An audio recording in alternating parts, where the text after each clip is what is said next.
EGYANUS Kogoya dikhianati anak buah, bocorkan gudang senjata OPM penyandera pilot Susi Air. Seorang anak buah Panglima Organisasi Papua Merdeka (OPM), Nugama Egyanus Kogoya berkhianat.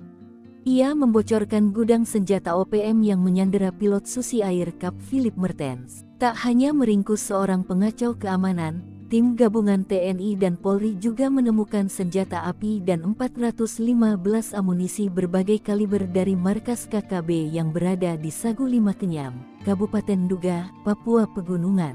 Dilansir poskupang.com, Kasatgas Gakum Ops Damai Cartens 2023 Kombes Pol IGG Era Adinata dalam keterangannya di Timika, Senin tanggal 10 April tahun 2023, mengakui terungkapnya lokasi penyimpanan senjata api, amunisi dan berbagai peralatan telekomunikasi itu berdasarkan penyelidikan dan keterangan dari Yoms Lokbere anggota KKB yang ditangkap Rabu tanggal 5 April tahun 2023 lalu.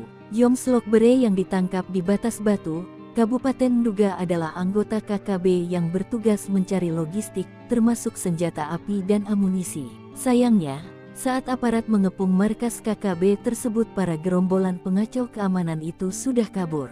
Setelah dikonfirmasi maka Sabtu tanggal 8 April tahun 2023 personel TNI dan Polri mengamankan berbagai barang bukti yang ada di markas KKB Kem Sagu Lima di Kenyam. Adapun barang bukti yang diamankan yaitu senjata panjang AR-15, senapan angin, GLM dan senjata api jenis FN masing-masing satu pucuk, 415 butir amunisi berbagai kaliber diantaranya kaliber 5,56 sebanyak 360 butir, 5 HT Ocom, laptop, teroping, kamera merek Canon, teleskop dan radio SSB.